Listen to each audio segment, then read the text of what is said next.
다시 우리가 순서대로 살펴보고 있는 요한복음 말씀으로 돌아왔습니다. 사실 지난주 정민영 선교사님도 요한복음 17장 말씀으로 설교해 주셨으니까 계속 요한복음 말씀을 우리가 묵상했던 것은 사실입니다만은 다시 이야기의 흐름으로 우리가 돌아가게 되었는데요. 2주 전에 저희가 요한복음 11장 말씀을 함께 살펴보면서 예수님께서 죽은 지 나흘이나 되었던 병든 나사로, 아니 이미 죽은 나사로를 살리신 사건 저희가 함께 보았습니다. 그 사건이 요한복음이 나오는 7가지의 표적 중에 마지막 7번째 표적이었다라는 말씀 드렸습니다. 즉 예수님이 어떤 분이신지를 가장 분명하게, 가장 풍성하게 보여주는 사건이 이 요한복음 11장 나사로를 다시 살리신 사건이었죠.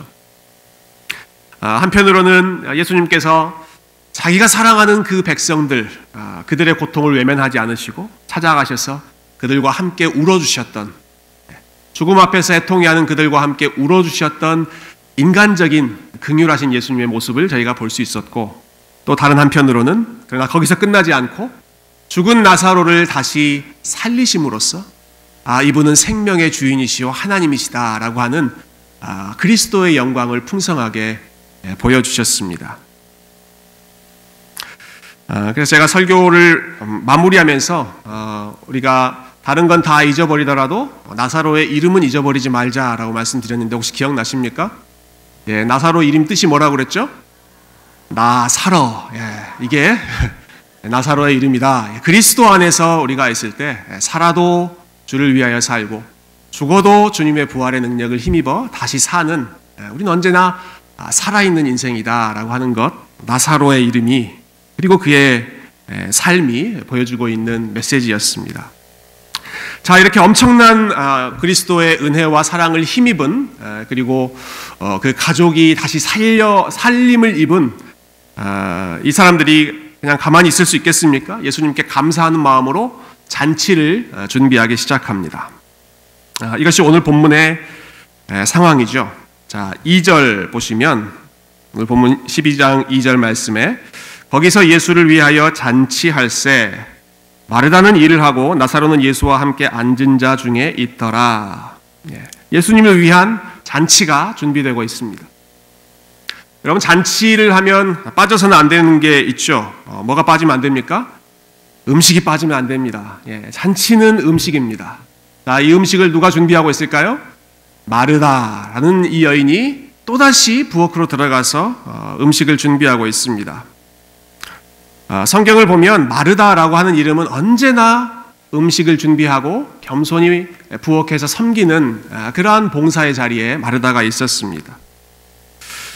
사실 음식을 준비하고 섬기는 일은 제일 힘들면서도 제일 정당한 대우를 받지 못하는, 좀 appreciate 받지 못하는 3D 업종 중에 하나가 아닌가라는 생각을 하게 되는데요.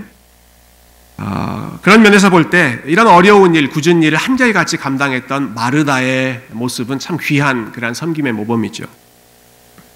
근데 어떤 경우에는 이 마르다라는 인물이 교회 안에서 정당한 대접을 받지 못한다라는 좀 안타까운 마음을 갖게 됩니다. 아마 누가복음 12장에 나오는 사건 때문에 그런 것 같아요. 누가복음 12장이 이 마르다가 제일 처음으로 나오는 그런 사건인데요. 그때도 역시 마르다는 예수님과 제자들을 공궤하기 위해서 열심히 부엌에서 음식 준비하면서 섬겼습니다. 근데 그날따라 손이 부족했던지 그 많은 수를 감당하려니까 얼마나 힘들었겠습니까? 그래서 자기 여동생 마리아가 예수님의 말씀 열심히 듣고 있는 것, 그것을 보고 예수님께 부탁을 하죠. 주님, 제 동생을 좀 보내주셔서 제 일을 돕게 해주십시오. 그때 예수님께서 이 마르다에게 어떻게 대답하십니까? 마르다야, 네가 많은 일로 마음이 분주해져 있다. 마리아는 지금 좋은 일을 선택했다. 내 밑에서 하나님 말씀을 배우는 이 좋은 일을 선택하고 있기 때문에 그가 선택한 것이 빼앗기지 않을 것이다. 마치 마르다의 요청은 거부하고 마리아만 챙기는 것처럼 좀 마르다를 홀대하는 것처럼 보이죠. 근데 우리가 예수님의 하신 말씀 좀 잘 이해할 필요가 있습니다. 여러분, 예수님께서는 마르다 네가 하고 있는 일은 별로 중요하지 않다 이렇게 말씀하시지 않았습니다. 마르다 네가 준비하는 부엌일 그거는 하찮은 일이고 내 말씀을 듣고 공부하는 마리아가 하는 일이 진짜 중요한 일이다. 이렇게 말씀하지 않으셨죠. 단지 마르다가 여러 가지 일들로 인해서 마음이 분주해져서 그가 하고 있는 섬김을 기쁜 마음으로 감당하지 못하고 있는 그 상황에 대해서 지적하시고 그것을 바로잡아 주시고 마르다는 너의 일, 마리아는 너의 일, 각자 지금 하나님께서 맡기신 대로 하면 되는 것이다. 이렇게 말씀해 주신 것이죠.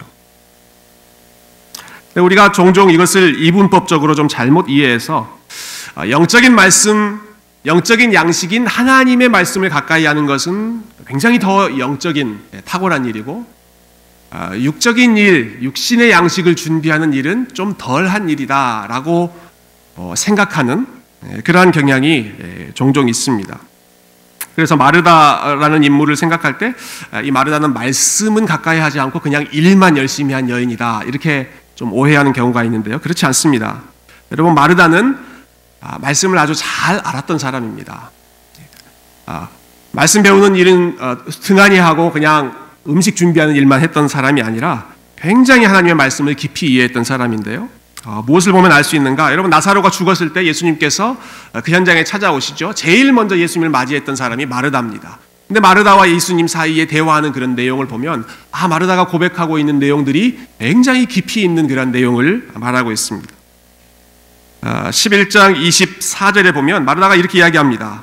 마지막 날 부활 때에는 다시 살아날 줄을 내가 믿습니다. 예수님께서 부활 이야기하니까 마지막 날 부활, 내가 다시 살아날 건 믿습니다. 부활 신앙을 마르다가 가지고 있었던 거죠. 한 걸음 더 나아가서 27절에서는 주여 그러하외다. 주는 그리스도시요 세상에 오시는 하나님의 아들이신 줄 내가 믿나이다. 여러분, 이거 놀라운 신앙의 고백이죠. 베드로가 예수님 앞에 이렇게 고백했다가 바요나 시몬아 네 믿음이 정말 귀하다. 이 고백 위에 내가 내 교회를 세우겠다라고 말하지 않았습니까? 바로 그 고백을 마르다도 하고 있습니다. 주는 그리스도시요 세상에 보내신 하나님의 아들이십니다. 이 고백이 어디서 나왔겠습니까? 예수님 말씀 열심히 잘 듣고 말씀을 가까이 했기 때문에 거기서 나올 수가 있었던 것이죠. 그렇게 예수님의 말씀을 가까이 했을 뿐만 아니라 언제나 예수님과 제자들이 오면 굳은 자리로, 섬김의 자리로 다시 back to work, 다시 부엌으로 가서 정성껏 준비하는 사람이 오늘 본문에 또다시 나오는 이 마르다의 모습이죠. 저는 마르다의 모습이 참 귀하다고 생각합니다. 예수님이 어떤 분이신지를 머리로, 지적으로 아는 것만이 아니라 사실 남들이 잘 하지 않으려고 하는, 잘 주목받지 않는 그러한 자리에서 최선을 다해서 일하고 주님을 위해서 섬기는 그러한 자리를 마다하지 않고 있는 섬김의 사람, 봉사의 사람이 이 마르다였고, 하나님의 나라를 이루어가는 사람들은 이렇게 한 자리를 묵묵히 지키면서 굳은 일, 힘든 일, 드러나지 않아도 열심히 감당하는 이런 사람들이 그리스도의 몸을 세우고 하나님 나라를 세워가는 일꾼인 줄로 믿습니다. 제가 예전에 인터넷에서 한번 읽고 굉장히 깊이 도전받은 문장이 있는데요. 이런 글이 있더라고요. 머리 좋은 사람보다 마음 좋은 사람이 낫고, 마음 좋은 사람보다 손 좋은 사람이 낫고, 손 좋은 사람보다 발 좋은 사람이 낫더라. 여러분 이해하셨습니까? 머리 좋고 똑똑한 것보다, 물론 그거 중요하죠. 좋습니다. 그렇지만 그거보다 마음 좋고 마음 아름다운 것이 훨씬 낫고, 근데 그 마음, 그냥 공감하는 것에서 멈추는 것이 아니라 손 아름다운, 손 좋고 그 다음에 발로 열심히 뛰는 그러한 사람들, 이런 사람들이 정말 세상에서도 귀한 사람들이지만 특별히 주님의 몸된 교회에서 공동체를 섬기며 예수 그리스도의 영광을 드러내는 귀한 사람들이죠. 우리가 하나님의 말씀을 열심히 공부하는 건 너무 좋은 일입니다. 그래서 저희 교회가 양육반도 하고, 또 지난주 한 주 동안은 미션 퍼스펙티브스, 발음하기도 힘든 이 선교 훈련을 일주일 내내 하면서, 혹시 주변에 그 훈련을 일주일 동안 받으신 분이 혹시 계시면 한번 보십시오. 얼마나 초췌해지셨는지. 매일 저녁 7시 반부터 10시 반까지 같이 공부했고요. 또 토요일은 하루 종일, 또 오늘도 예배 드리고 나서 이제 오후에 같이 공부할 텐데, 굉장히 열심히 공부하면서 우리가 하나님 말씀 알아가려고 하는 이유, 아는 것이 중요하기 때문입니다. 올바로 아는 것이 중요하기 때문입니다. 그러나 아는 것에서 끝나는 것이 아니라 우리의 마음이 그 말씀을 사랑하고 우리의 손이 또 우리의 발이 그 말씀이 이끄시는 곳으로 섬김의 자리로 봉사의 자리로 따라가는 것이 하나님 나라를 온전히 세우는 그런 아름다운 섬김의 사역인데요. 저와 여러분이 이 마르다와 같이 귀한 섬김을 몸소 행하는 사람들이 되었으면 좋겠고, 특별히 우리 교회 안에 이 마르다처럼 열심히 섬기시는 분들을 인정하고 축복할 수 있는 그런 분들을 귀하게 여기는 그런 우리 아틀란타 새교회 되었으면 좋겠습니다. 그런 의미에서 여러분, 오늘 특별히 친교 식사를 준비한 분들이 20대, 30대 남자 형제님들입니다. 그래서 오늘은 마르다가 아니라 나사로들이 음식을 준비하는데요.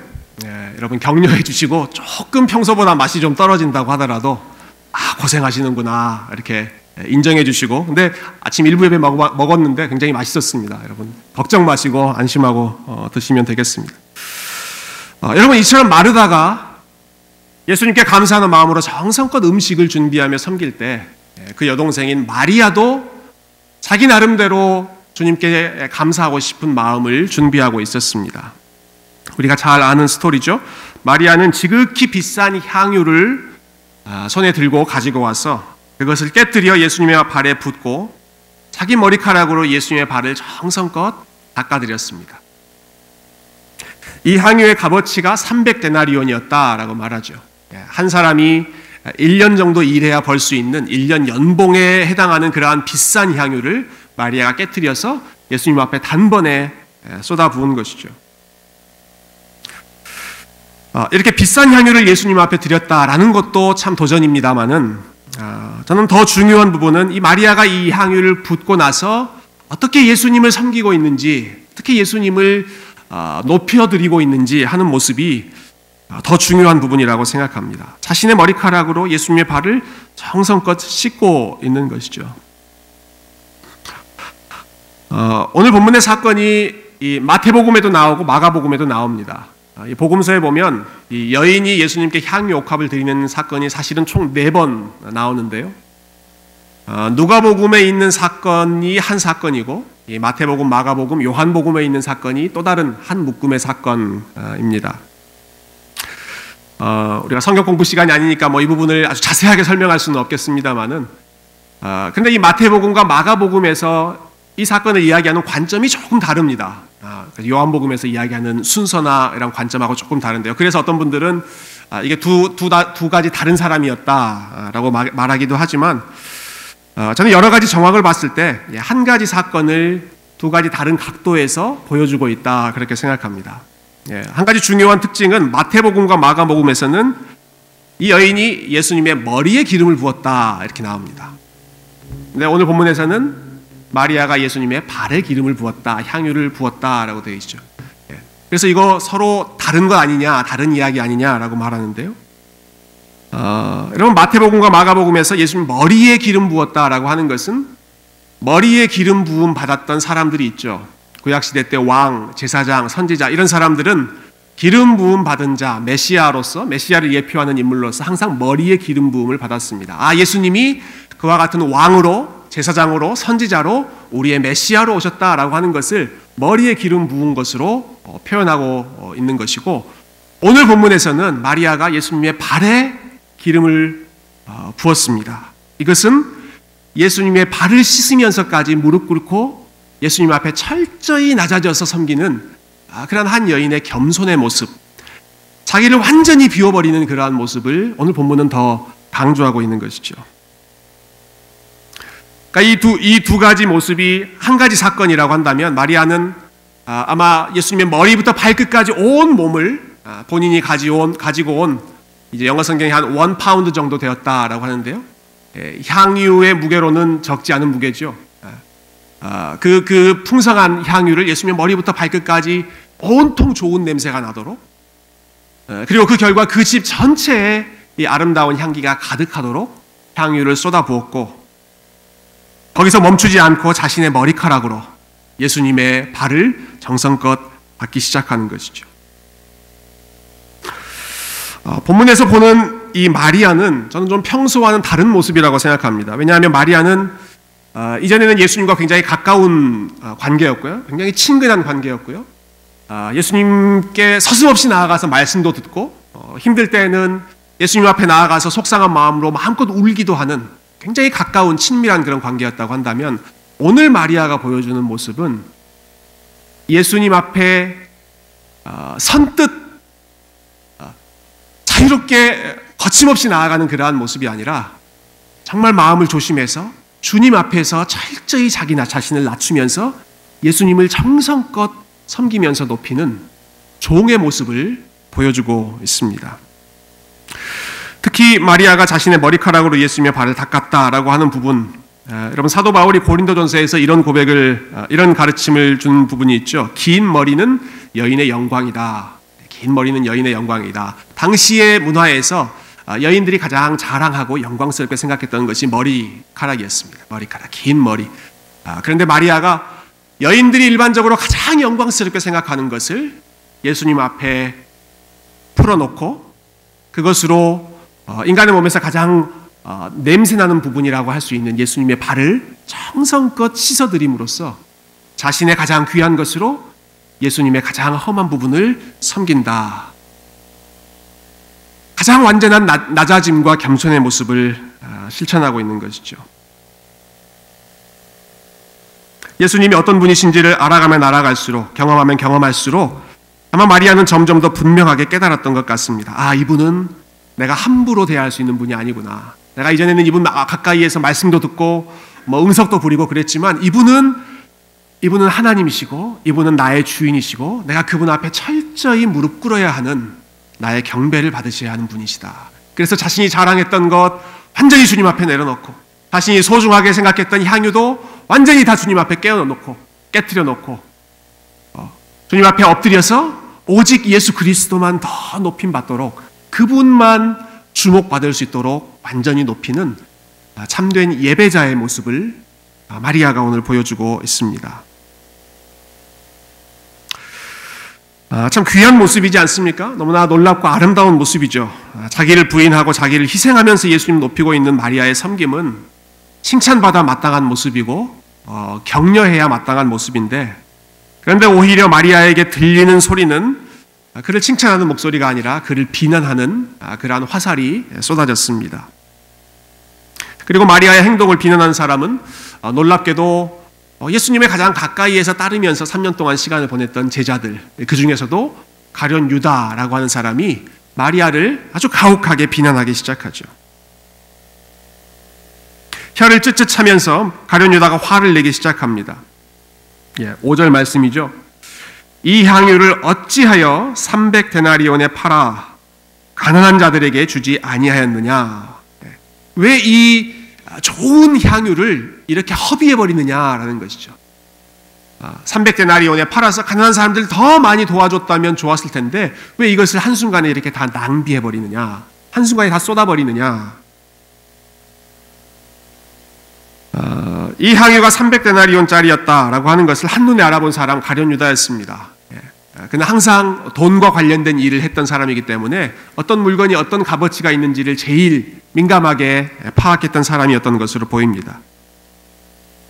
그 향유가 얼마나 비싼 물품인지 유다는 대번에 알아찼고, 그리고 그 귀한 향유가 순식간에 사라져버리는 것을 너무나도 안타까워했습니다.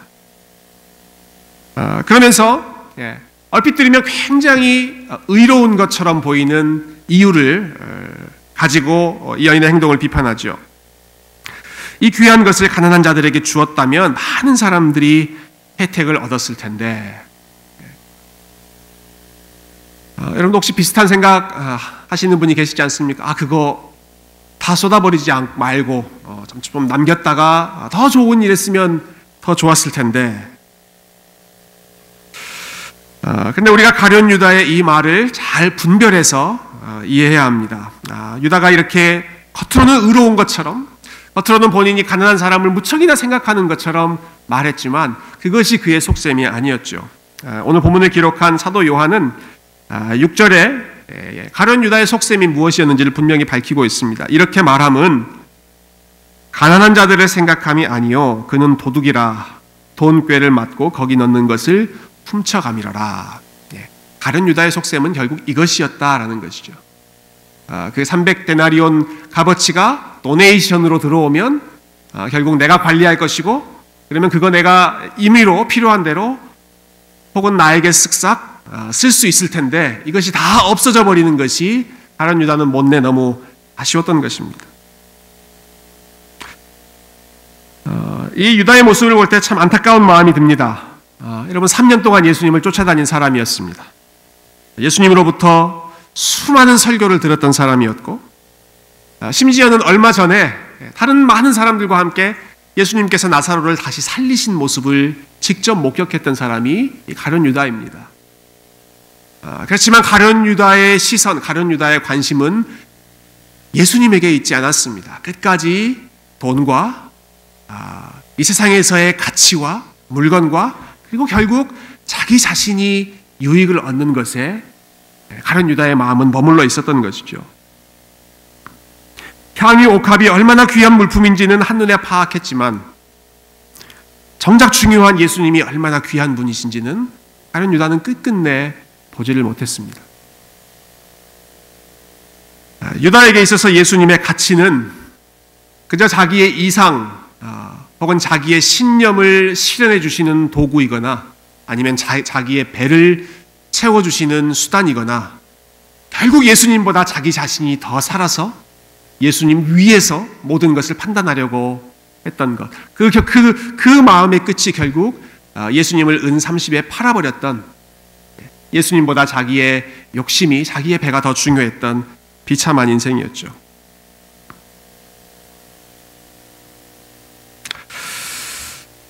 마리아가 보여주었던 것처럼 주님 앞에서 철저히 자기를 부인하며 자기를 낮추며 주님을 높이는 것이 아니라, 자기를 비우거나 자기를 희생하는 것이 아니라 오히려 자기를 채우기 위해서 예수님을 이용하려고 했던 것이 가룟 유다의 안타까운 모습이었습니다.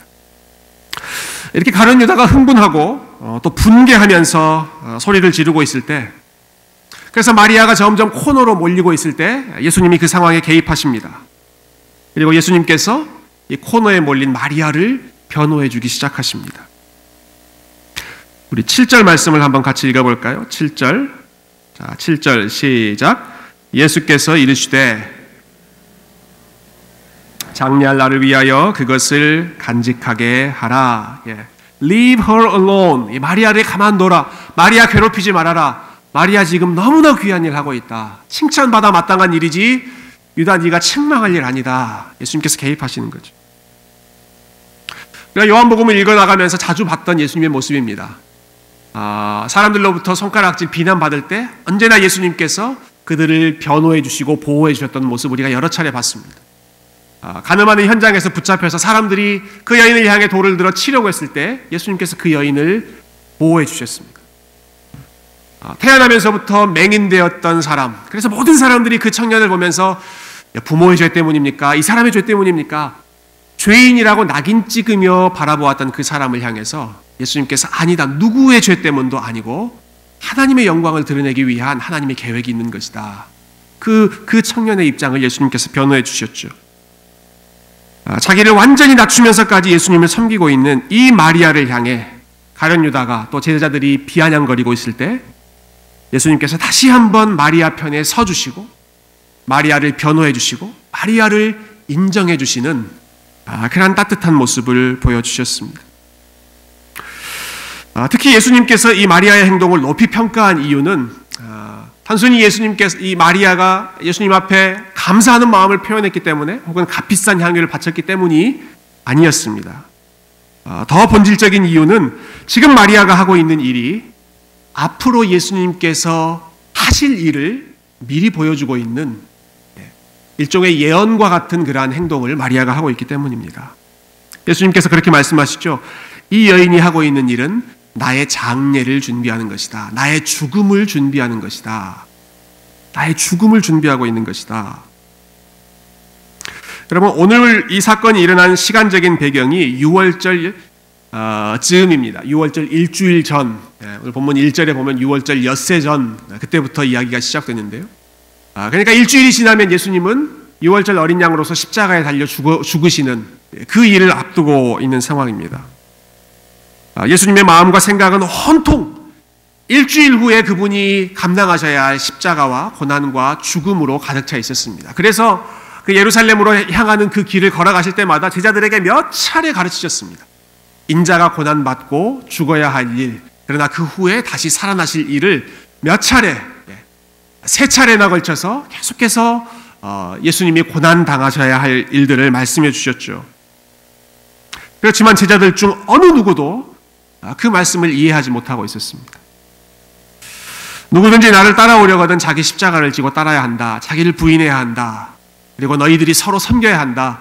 계속해서 예루살렘으로 향하는 길에 예수님께서 가르치시고 또 가르치셨지만 제자 중 어느 누구도 십자가를 지려고 하지 않았고 제자 중 어느 누구도 자기를 낮춰서 섬기려고 하지 않았고 모두가 더 높은 자리, 더 큰 영광의 면류관만 사모하고 있었던 그 시기에 아무도 예수님의 마음을 이해하지 못하고 있던 바로 그 상황에 한 여인이 마리아가 자신의 모든 것을 들여서 예수님을 높이고 앞으로 당하실 예수 그리스도의 죽음을 준비하는 이 귀한 믿음의 행동을 마치 예언자처럼 행하고 있었던 것이죠.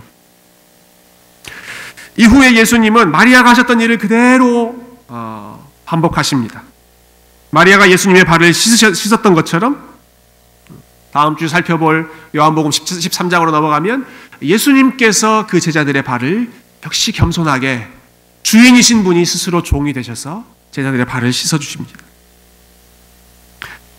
마리아가 값비싼 향유 옥합을 깨뜨린 것처럼 예수님께서는 자신의 몸을 깨뜨려서 죄인들을 위해서 죽으셨습니다. His body is broken. 그의 몸을 완전히 깨뜨리심으로 죄인들을 사랑하셨던 것이죠. 마리아가 손에 들고 있던 향유 옥합, 그 옥합에 들어있던 향유가 하나도 남김없이 다 부어졌던 것처럼 예수님께서는 본인이 가지고 계신 모든 것을 다 쏟아 부으셔서 죄인들을 위해서 자신의 물과 피를 다 쏟으심으로써 그들을 위해 죽으시고 그들을 구원하셨습니다. 이러한 예수님의 십자가의 희생을 사도 바울은 기억하면서 이것이야말로 가장 향기로운 제물이었다라고 고백합니다. 그 어떤 것보다도 향기나는 마리아가 깨뜨린 그 향유 옥합보다 더 향기난 세계에서 가장 아름다운 향기, 그 향유가 바로 예수님께서 들이신 자신의 몸이었다라는 것이죠. 그래서 이렇게 고백하죠. 그는 우리를 위하여 자신을 버리사 향기로운 제물과 희생 제물로 하나님께 드리셨느니라. 그는 예수님은 우리를 위하여 자신을 온전히 버리사 향기로운 제물로 하나님 앞에 자신을 온전히 깨뜨려 드리셨습니다. 그리고 마리아의 향유 옥합이 그 집을 향기로 가득 채운 것처럼 우리를 위해 자신을 온전히 버리셨던, 자신의 모든 것을 쏟아 부으셨던 예수 그리스도의 죽으심은 하나님께 바쳐진 가장 향기로운 제물이요, 냄새나는 세상을 다시 아름다운 구원의 향기로, 생명의 향기로 바꾸신 가장 아름다운 향유 옥합, 최고의 향유 옥합을 우리 주님께서 깨뜨리셨던 것이죠. 그래서 여러분, 오늘 말씀을 저희가 정리하면서 단순히 마리아의 헌신 혹은 마르다의 헌신에 저희가 머물지 않았으면 좋겠습니다. 우리가 어떻게 하면 마리아처럼 주님 앞에 귀한 것을 드릴 수 있을까? 귀한 적용입니다. 그러나 그보다 더 중요한 것은 예수님께서 우리를 위해서 자신의 몸을 완전히 깨뜨리셔서 쏟아 부으심으로 우리에게 우리의 하나님의 사랑을 확증해 주셨다라고 하는 것입니다. 냄새나는 우리의 삶을 아름답게 회복시키기 위해서 그분 자신이 최고의 향유 옥합 되어주신 것이죠. 가룟 유다가 마리아의 행동을, 귀한 향유를 쏟아부은 그 행동을 아주 어리석은 낭비라고 생각했습니다. 왜 저 귀한 것을 저렇게 허비하는가라고 탄식했죠. 1년치 연봉을 깨뜨려서 마음을 표현한 것이 낭비고 허비라고 한다면, 여러분, 존귀하신 주님께서, 하늘과 땅의 주인이신 우리 주님께서 자기의 모든 것을 깨뜨려서 생명을 다 바쳐서 죄인들을 사랑하신 이 사랑이야말로 그 어떤 것보다 피할 수 없는 낭비이고 허비입니다. 이것은 계산으로 우리가 파악할 수 없는 것이죠. 온 땅의 주인이신 He is everything. 온 세상의 모든 것이신 그분이 자기를 비워 종의 형체를 가지사 He made himself nothing. He emptied himself. 그분이 그분 자신을 비우시고 스스로를 아무것도 아닌 존재로 낮추셔서 자격 없는 죄인들을 사랑하신 이 하나님의 사랑. 여러분, 하나님께서 계산하셨다면, 합리적으로 이것저것 재셨다면 이러한 사랑이 어떻게 가능했겠습니까? 죄인들을 위해, 연약한 자를 위해, 원수를 위해 쏟아부으신 이러한 낭비와 같이 보이는 허비와 같은 사랑이 어떻게 가능했겠습니까? 그러나 인간의 눈에 낭비처럼 보이는 이러한 사랑이 없었다면 저와 여러분 중 그 누구도 하나님의 자녀로, 하나님의 백성으로 구원받을 수가 없었습니다. 자신의 생명, 자신의 몸, 자신의 피를 온통 다 쏟아 부으셨던 예수 그리스도의 희생이야말로 우리가 오늘 말씀을 통해서 다시 한번 이 성찬을 저희가 대하면서 기억해야 할 하나님께서 우리를 위해 깨뜨려 주신 존귀한 향유 옥합인 줄로 믿습니다. 유다처럼 살아가고 여전히 예수님을 가까이 따라간다고 하면서도 여전히 우리 마음 가운데 나 자신이 살아있는, 그래서 때로는 예수님보다 나 자신의 욕심, 나 자신의 어젠다가 더 중심 가운데 펄펄 살아있는 그러한 마음을 이 시간 성찬을 대하면서 다시 한번 억누르고 주님, 우리의 마음 가운데, 우리의 삶 가운데 오직 예수 그리스도의 은혜와 예수 그리스도의 사랑이, 주님께서 우리를 위해서 어떻게 몸을 버리셨는지 기억하여 우리도 주님 앞에 기쁜 마음으로 섬기는 삶 살게 하옵소서. 이 마음으로 함께 결단하고 성찬을 통하여 주님의 사랑을 다시 한번 기억하시는 복된 주님의 성도님들 다 되시기를 주님의 이름으로 축원드립니다. 함께 기도하겠습니다.